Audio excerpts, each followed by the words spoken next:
वसुधा, ये वसुधा नामक पत्रिका का संपादन किए थे और कहाँ से करते थे? जबलपुर, जबलपुर मध्य प्रदेश, जबलपुर एमपी में है, ठीक है, जबलपुर एमपी।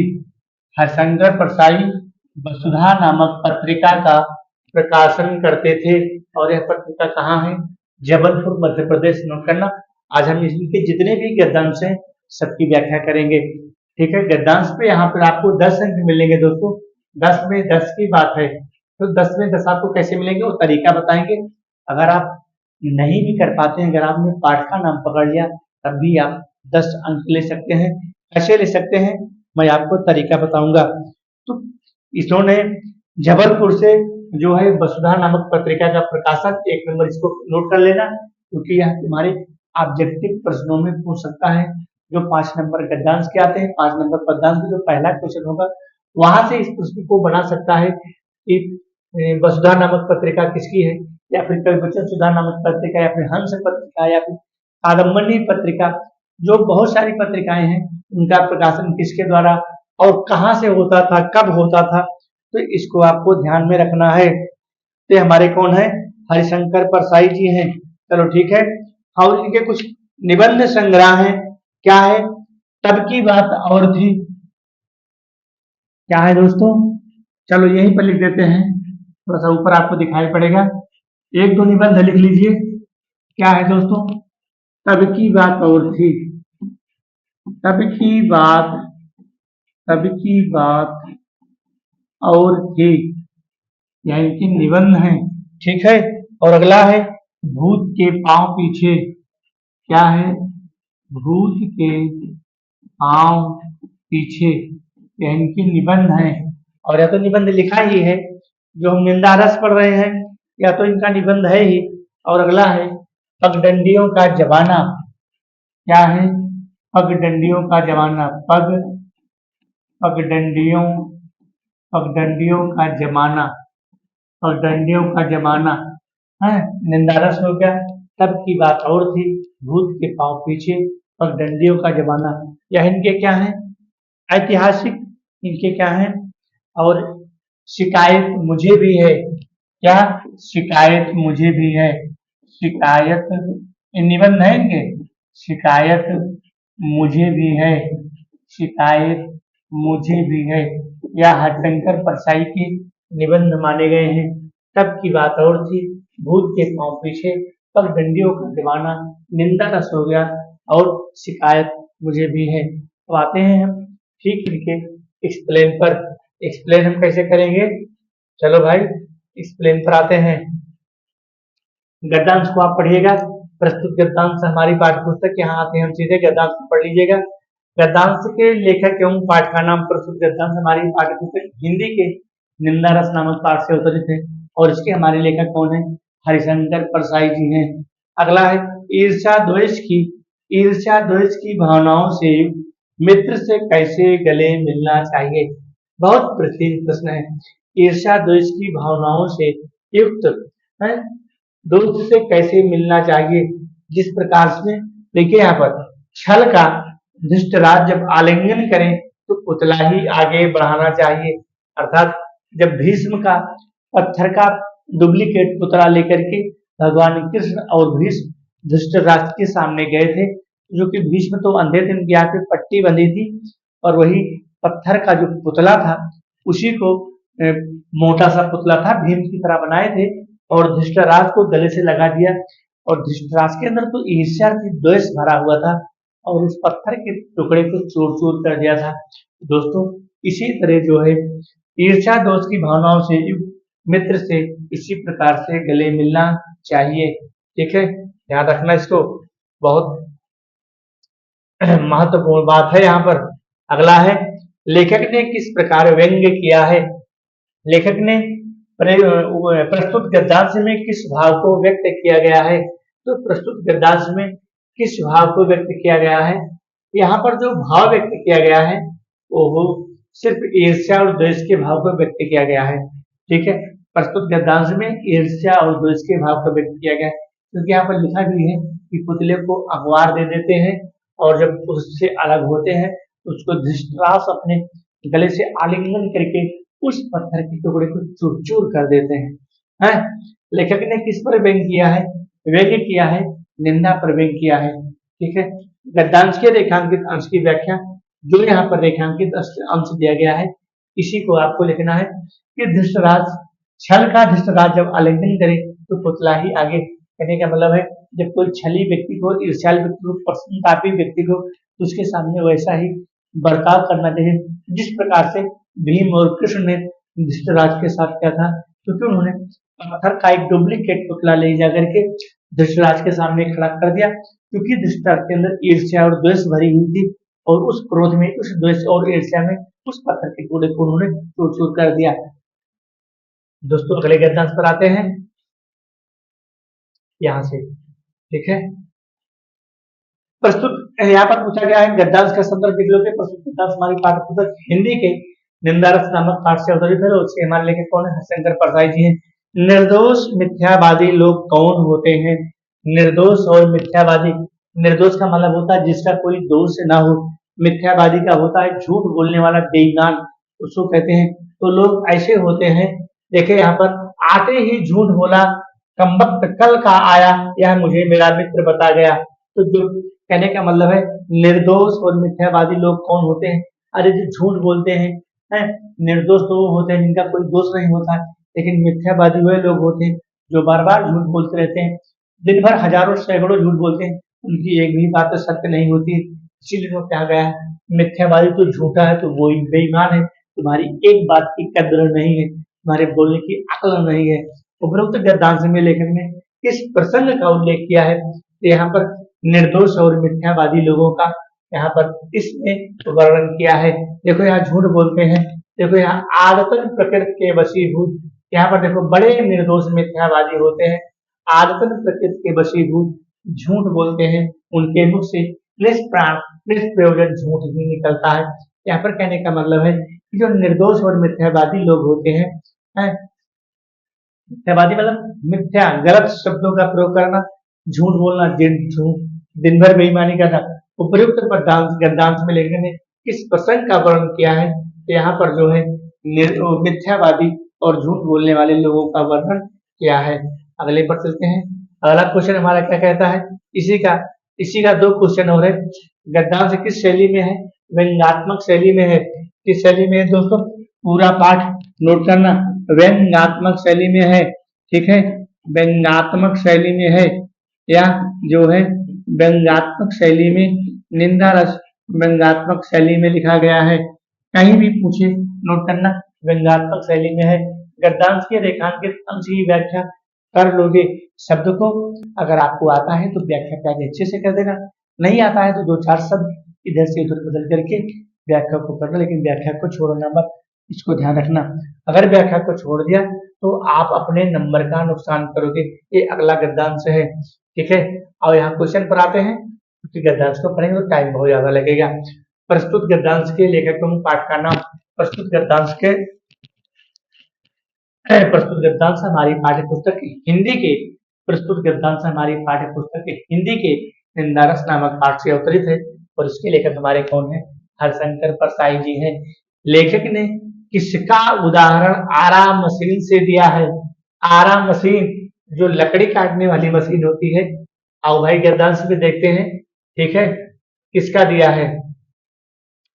हाँ, विरोधियों के एक एक खिसकाए और वह हमें काटता गया, कैसा आनंद है, काटता गया। देखते हैं भाई आरा मशीन कहाँ है? यहाँ पर है, आरा मशीन से दिया है, यहाँ से दिया है। ये देखो दोस्तों, उन्हें निंदा की तलवार से काटता चला, यहाँ अपने विरोधियों का नाम लेता गया और वह उन्हें निंदा की तलवार से काटता चला गया। कहने का मतलब है कि जिस प्रकार से आरा लकड़ियों को काटता है, जो काटने वाला आरा नहीं होता है जिससे हम बाजू बनाते हैं, मुहार बनाते हैं, चारपाई बनाते हैं, जिस प्रकार से आरा लकड़ियों को काटता है, ठीक उसी प्रकार से अपने विरोधियों का नाम लेता गया और वह निंदा की तलवार से निंदक नियरे राखिए आंगन कुटी छवाए, बिन पानी साबुन बिना निर्मल करे स्वभाव। तो निंदा की तलवार जो होती है वह उससे काटता चला गया। कहते हैं अगले क्वेश्चन पर। बहुत बढ़िया वर्णन किया है परसाई जी ने। लेखक ने किसकी विशेषता का वर्णन किया है? तो विशेषता का वर्णन किया है जो निंदक होते हैं, यहाँ पर 2-4 निंदकों को एक जगह बैठाकर इन्हीं निंदकों का यहाँ पर वर्णन किया है, क्योंकि निंदकों की एकाग्रता, परस्पर आत्मीयता, निमग्नता, भक्तों में दुर्बलता, इसलिए संतों ने निंदकों को आंगन की छवाए पास रखने की सलाह दी है, क्योंकि संतों ने भी कहा है कि निंदक को पास रखने से अपने आप सफाई होती रहती है। उपरोक्त गद्यांश में किसका चित्रण किया गया है? तो यहाँ पर निंदा रस का चित्रण किया गया है। हाँ, गद्यांश के रेखांकित अंश की व्याख्या, तो ये रेखांकित यहाँ है निंदकों की, इस प्रकार से आपको लिखना है।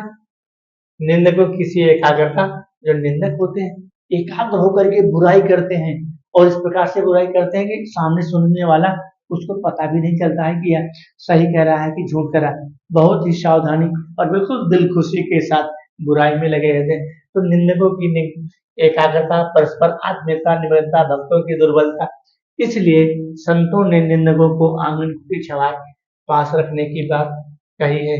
अगला हमारा गद्यांश क्या कहता है भाई? बहुत इंपॉर्टेंट पैराग्राफ है, नोट करना इसको। निंदक, निंदा का उद्गम ही क्या है? निंदा का उद्गम ही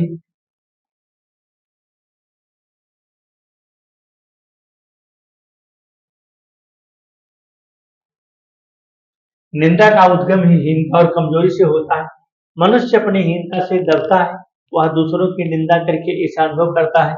गद्यांश का संदर्भ, संदर्भ आपको बार बार बोल रहे हैं, प्रस्तुत गद्यांश हमारी पाठ्यपुस्तक हिंदी के निंदा रस नामक पाठ से अवतरित है और इसके हमारे लेखक जो है हरिशंकर परसाई जी हैं। रेखांकित अंश की व्याख्या, यहाँ पर जो है 1, 2, 3 लाइन दिया गया है। निंदा का उद्गम यानी कि जो निंदक होते हैं, जो निंदा करने वाले होते हैं, उसका उद्गम यानी कि उसका उत्पत्ति स्थान हीनता और कमजोरी से होता है। वो बहुत हीन होते हैं, दिल के हीन होते हैं, कमजोर होते हैं।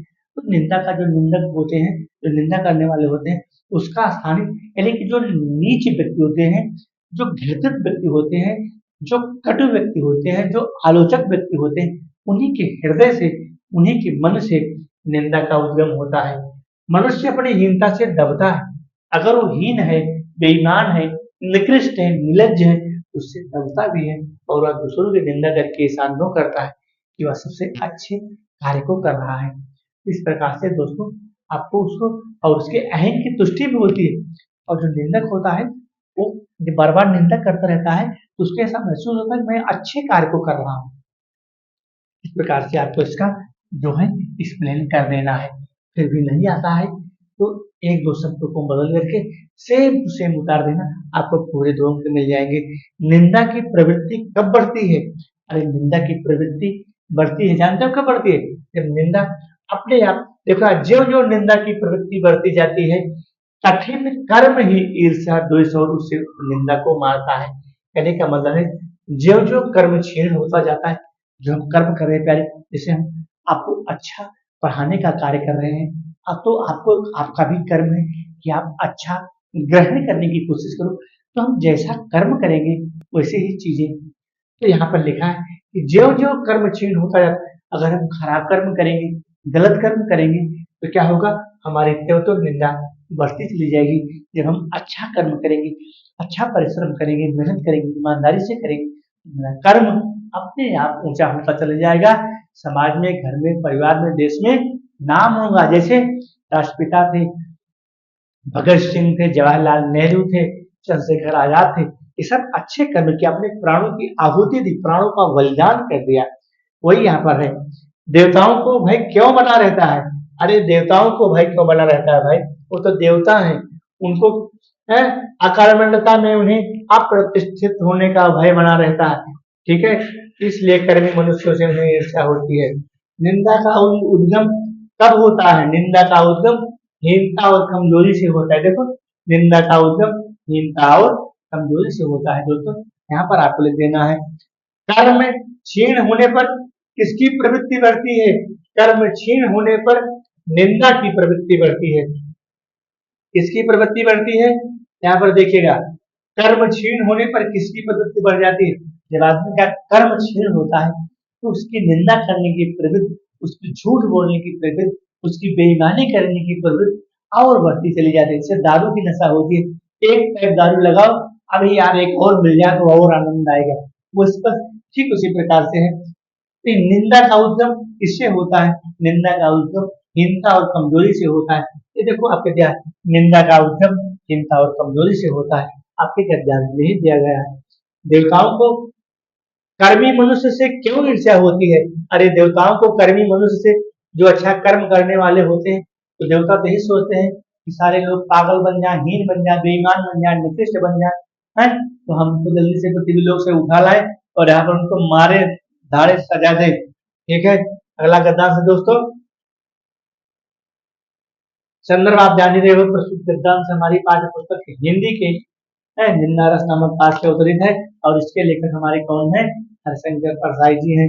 रेखांकित अंश की व्याख्या आपको कर ही लेना है, यही है ईर्ष्या। ठीक है, यही है रेखांकित अंश की व्याख्या। क्या है? से आ जाता है।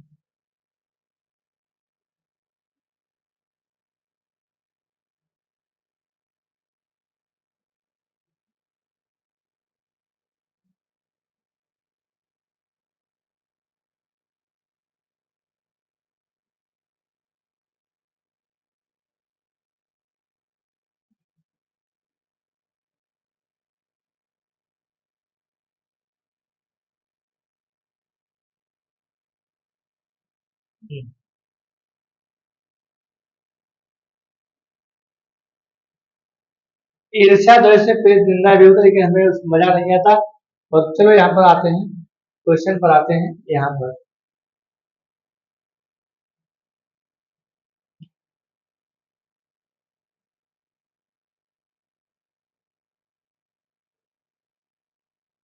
बस एक दो गद्दांश और हैं।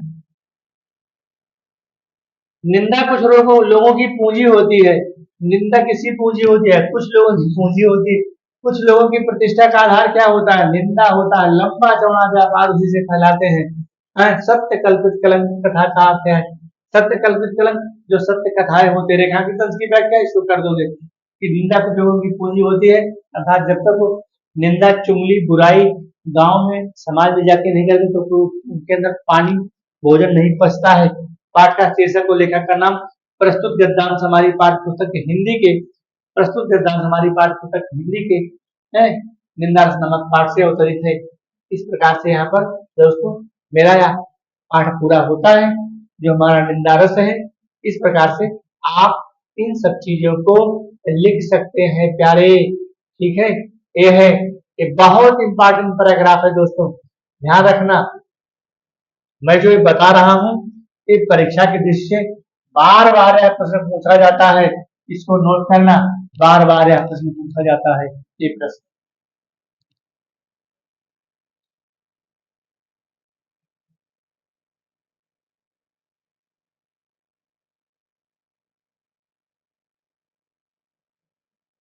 धन्यवाद।